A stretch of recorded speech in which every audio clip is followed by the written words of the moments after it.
Welcome to the deep dive. We're here to crack open sources, really pull out the core ideas, and give you the analysis you need to understand some complex and often pretty provocative stuff. And today, yeah, we're diving deep into a really intense piece of commentary. It's definitely generated a lot of reaction. It has. Our source is this focused report. It's also an opinion piece titled The Moral Reckoning After Charlie Kirk's Death. The author is Pastor John L. Widdifield. And it's important to note, this isn't really a standard news report. It's more like a profound challenge. It's aimed squarely, it seems, at a specific political movement after a really high-profile, tragic event. Right. So our mission today is to unpack Widdifield's argument. We want to analyze it, synthesize it, and really teach you its structure. He's not focused on the crime itself, the assassination. No, not at all. He uses that event, the death of this prominent conservative figure, Right. as a sort of unavoidable moment, a start point to argue that this tragedy is actually a moral reckoning. A reckoning, meaning a test, right? A test of the core courage and resolve of the American right. Exactly. Yeah. Widdifield sets the terms right from the start. Yeah. He's suggesting the main issue isn't whether conservatives know about cultural or political conflicts. Mm-hmm. He kind of takes that as a given. Okay. The real question for him is whether they have the sheer will, the capacity for suffering that real opposition demands. He pushes his audience into some pretty uncomfortable self-examination. And that initial hook, it's really powerful rhetorically, this idea he floats. Yeah. That maybe people on the political left, Whose ideology he clearly rejects, let's be clear. right, absolutely, but that they might actually be more willing to pay the price, to endure the backlash, social, economic, political, that comes with holding strong convictions, maybe more so than the movement he's addressing. It's a searing critique, isn't it? Yeah. Telling your own side, essentially, that your opponents might have more resolve. That hits hard. It really does. Okay, so let's unpack this. Let's see how he actually builds that case. So Widdifield starts by laying out the context, the inciting event for this whole reflection. He details the specific tragedy. Charlie Kirk, who he describes as a conservative leader and activist, a pretty significant voice, Yeah. was gunned down September 10th, 2025, while speaking at Utah Valley University. And the crucial thing, as you mentioned, is how Widdifield immediately tries to frame this, to control the narrative around the tragedy. He acknowledges the first reactions, grief, fury, speculation. Which are all understandable, human political reactions. Grief from supporters, fury at perceived enemies, all the speculation about motives, consequences. But then he adds this fourth element he says is required, resolve. He wants to shift this whole thing away from just being a crime or a political blow and towards seeing it as a moral reckoning. And that shift, that reframing, it really drives the entire piece. The core question changes completely. It's not the usual who did this or what new policy do we need. Right. It becomes, what does this demand of us? Morally, spiritually. He uses Kirk's death as like exhibit A, that the political landscape has fundamentally changed. It's now existential confrontation, in his view. And he kind of builds on Kirk's perceived success, right? Arguing that figures like Kirk had already awakened thousands to the presence of evil. That's his baseline. That's the starting point. The conservative movement is alert. They see it. But then, almost in the same breath, he casts doubt. Do they have the capacity to actually handle what they've supposedly seen? That's where he poses that really critical, doubting question. Yeah, despite being aware of this evil they perceive, Yeah. do they really have the, quote, stomach for the kind of sustained, costly opposition that history suggests is necessary? That word stomach, it's so visceral. It's not just about intellectual disagreement. No, it implies physical, psychological fortitude. Guts, really. Yeah. And it sets up this powerful contrast that runs through the whole article. The difference between just seeing evil, which he implies is easy, passive awareness, and having the actual will, that gut-level determination to oppose it through costly action, through sacrifice. So recognizing it is one thing, but resisting it, that requires a willingness to suffer, according to Widdifield. Recognition is cheap, resistance costs. That's the implication. And the way he frames Kirk's death as this narrative accelerant is meant to force this point home. For his conservative readers, the assassination becomes the ultimate confirmation of their fears. Right. That the threat isn't just talk, it's physically real. Yeah. That, quote, speaking truth carries consequences. It instantly elevates Kirk into a kind of martyr figure. It does, but interestingly, he doesn't let them just wallow in that victimhood. He also frames it as a test for the political left. Yeah, that's a key move. He asks, will they use this moment to distance themselves from radical elements, maybe people celebrating the killing? Or will they, quote, double down on disdain, maybe justifying the act by attacking Kirk's legacy. So it keeps the focus on character, on moral response, not just political maneuvering. Exactly, and the crucial pivot is always back to Widifield's demand for response. He sees the emotional energy, the grief being weaponized, maybe, but he insists Kirk's memory must be honored not by emotional rhetoric. Which he sees as easy, comfortable, maybe fleeting. Precisely. Not rhetoric, but by moral action. And that's where he sets the bar incredibly high. He's challenging his audience right away. Move from comfortable outrage to consequential resolve. So the stage is set. It's a moral confrontation, not just politics. The price is high. And awareness needs to be backed by courage that risks comfort. That's the structure he builds to launch his critique. Okay, so to make this demand for moral action stick, Widdifield argues this moment, shocking as it feels, isn't actually unique. He connects it to other historical turning points. Thresholds where moral clarity, where national change only came at a really high cost. Yeah, this is where he really raises the intellectual stakes. He uses history not just as an analogy, but almost as like a mandatory prerequisite, a law of moral physics, as you put it earlier. A lot of moral physics, I like that. Moral change requires a proportional transfer of suffering. Something like that. Yeah. And he gives 3 specific, very charged historical examples. The point is always the same. It was those willing to suffer, not merely speak, who reshaped the nation. He wants to demolish any expectation of an easy win. Okay, let's look at those examples. The first one is the Civil Rights era, the 1960s. Right. The classic paradigm of peaceful, dignified resistance meeting violent, often state-backed opposition.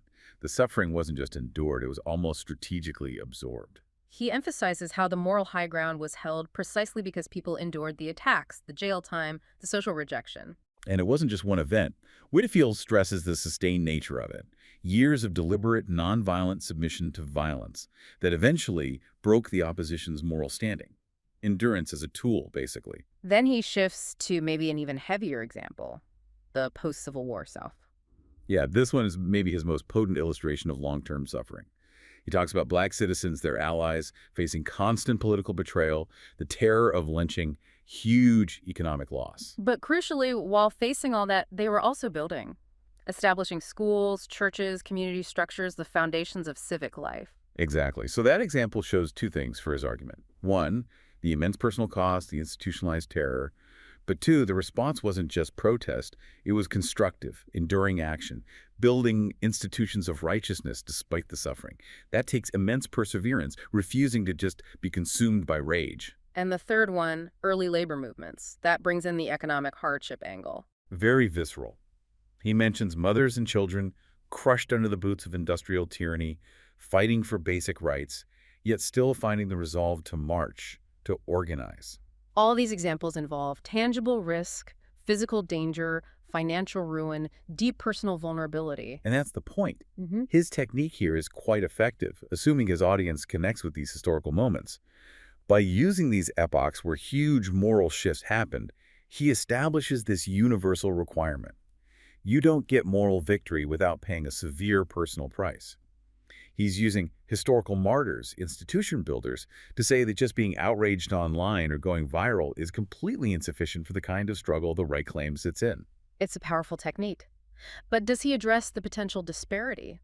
Is he equating, say, the risk of being canceled online today with the risk of being lynched in the post-Civil War South? That seems like a difficult comparison. That's a fair question, and it gets to the nuance. He doesn't explicitly say they're equal in kind or degree, but I think he uses these historical benchmarks to elevate the definition of required conviction. He's arguing, implicitly maybe, that if the conservative movement genuinely believes the moral stakes today are existential, as critical as fighting segregation or Gilded Age exploitation, then their willingness to sacrifice has to rise to match that level of conviction.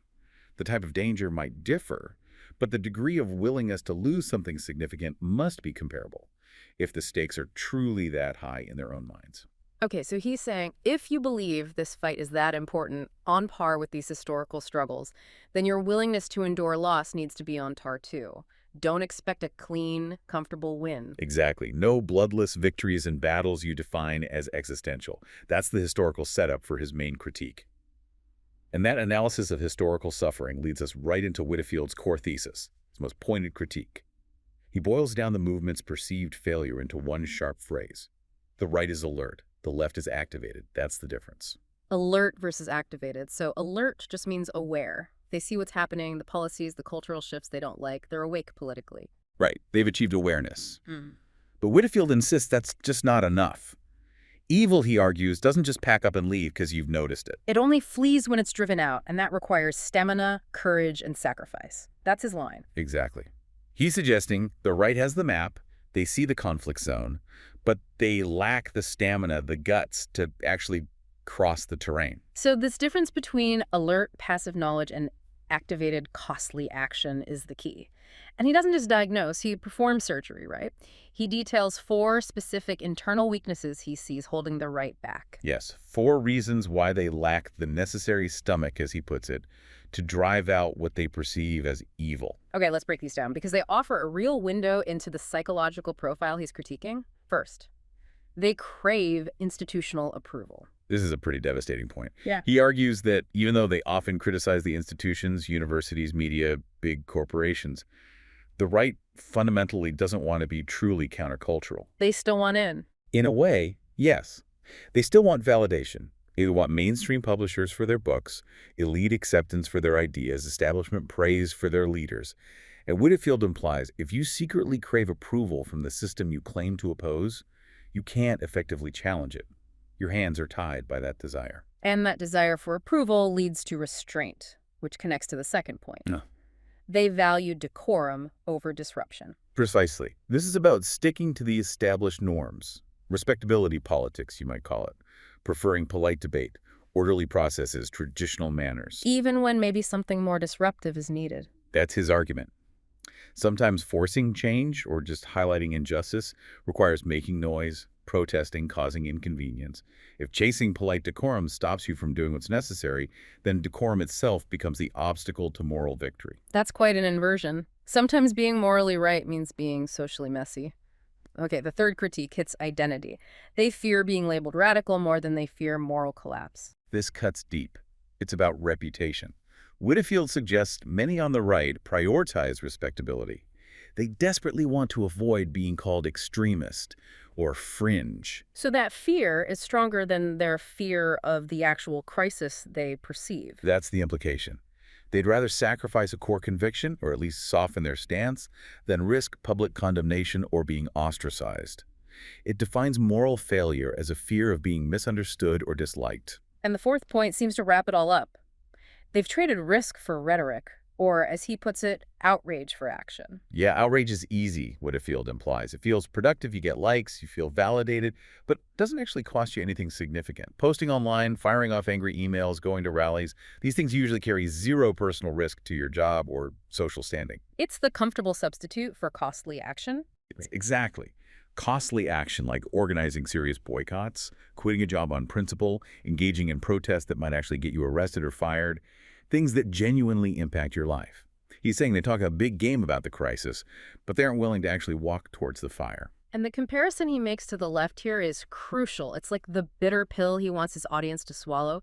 He says he rejects their ideology, but he cannot deny their willingness to bleed for it. He explicitly lists the practical sacrifices he sees the left making: disrupting, protesting, losing friends, jobs, even elections for their cause. that comparison is so sharp because it's an ideological opponent acknowledging the dedication of the other side. It makes his critique of his own side even more pointed. It does. It implies that real opposition isn't just about having the right ideas. It requires a pragmatic willingness to sacrifice comfort, status, money. And that, for Widdifield, is the fundamental difference between being merely alert and being truly activated. So what he's really getting at is that the right, in his view, has maybe absorbed the values of the comfortable system they claim to oppose, making them unable to muster the radical disruption needed to truly challenge it. It forces a redefinition of conviction itself. For Widdifield, conviction isn't just what you say you believe, it's about what you're actually willing to lose for it.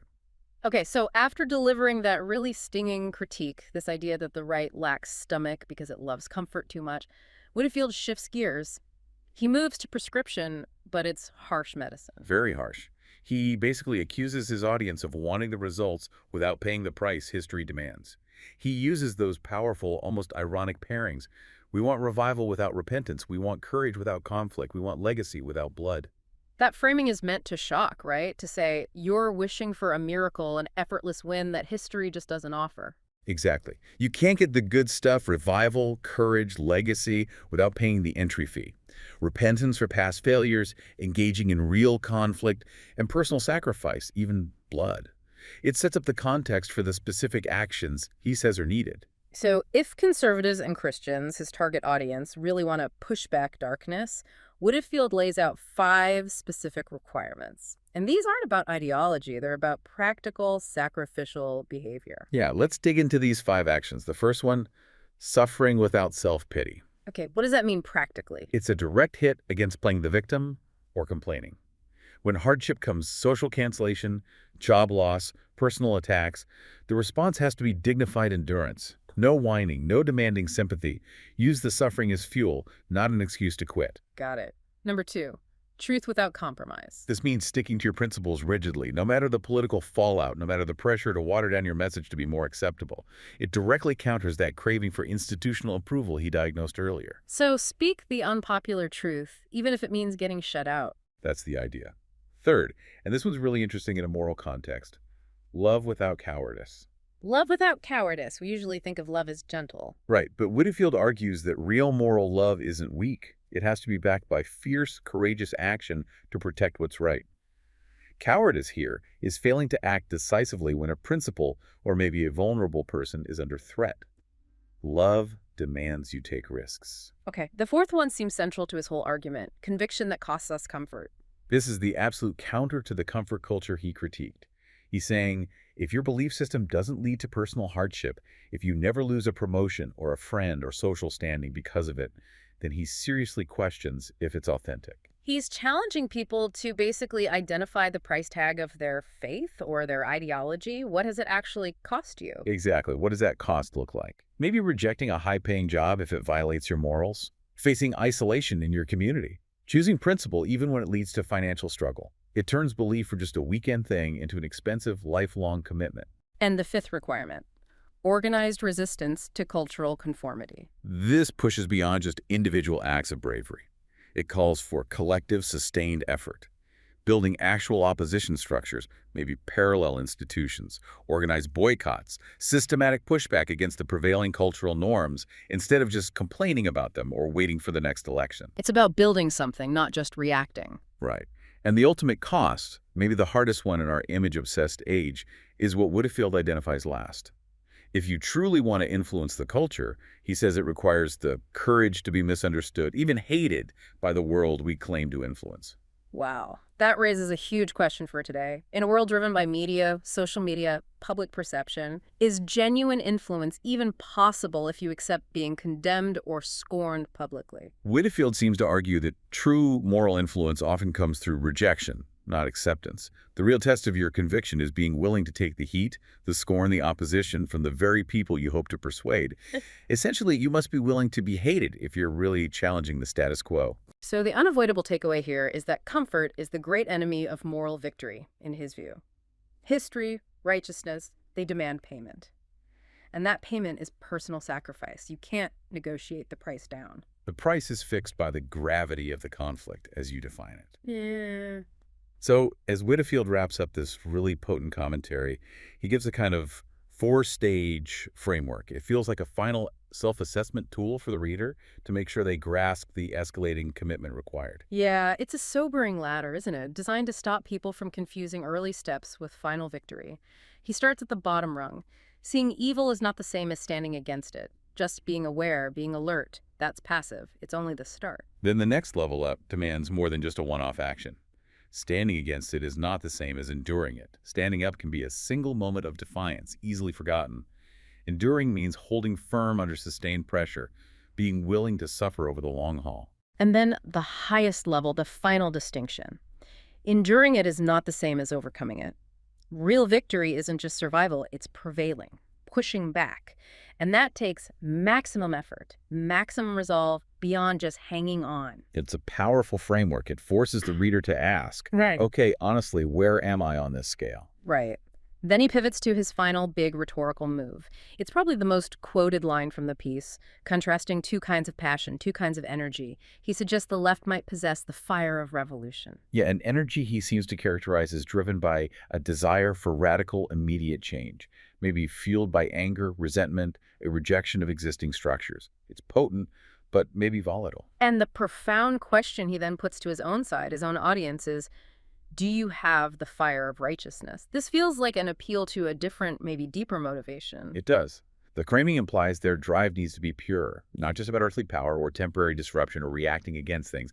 It needs to be driven by a moral, maybe spiritual duty that goes beyond mere politics. He suggests this fire of righteousness has to burn hotter, steadier, longer than the fire of revolution. Revolution might flare up bright and fast, fueled by political anger. But the fire of righteousness needs to be a long, slow burn, fueled by unwavering principle and the willingness to sacrifice absolutely everything for that principle, a deep conviction. And the final verdict, on which fire his audience actually possesses. He says it won't be found in comfortable words, not in speeches, not online, definitely not in that easy outrage he criticized earlier. No, the proof is in the pudding, essentially. It will only be found in the tangible, real-world willingness to, quote, suffer for what we say we believe. So what does it all boil down to for the listener? Widdifield is defining the struggle not as politics as usual, not policy debates, not shifting demographics. No, it's a war decided entirely by moral resolve, by the intensity and endurance of one's inner fire, not just an emotional flash in the pan after a crisis. Charlie Kirk's death, in Widdifield's framing, served its brutal purpose by forcing this moral inventory. And his very last words capture that sense of destiny, that urgency. The times have remembered us. May we not forget who we were meant to be. It's like he's saying history has put this generation on the spot for this specific conflict. And the only real failure wouldn't be losing politically or lacking power, but failing internally, a failure of moral will, of resolve. So that wraps up our deep dive into Pastor John L. Widdifield's commentary, The Moral Reckoning After Charlie Kirk's Death. It's quite a piece. The key insights, I think, are pretty clear. He took a tragedy and turned it into this severe moral test. Yeah, demanding a response that goes way beyond just words or emotion. Right. And he used those powerful historical examples to argue that real change always costs something significant, that suffering is almost a prerequisite. And his core challenge was to the conservative movement. Trade your desire for comfort and acceptance for genuine, maybe even radical conviction. It really is a striking piece of internal critique, using an external event to force people to look inward at their own authenticity, their own priorities. It's all about the internal discipline needed for the external fight. Absolutely.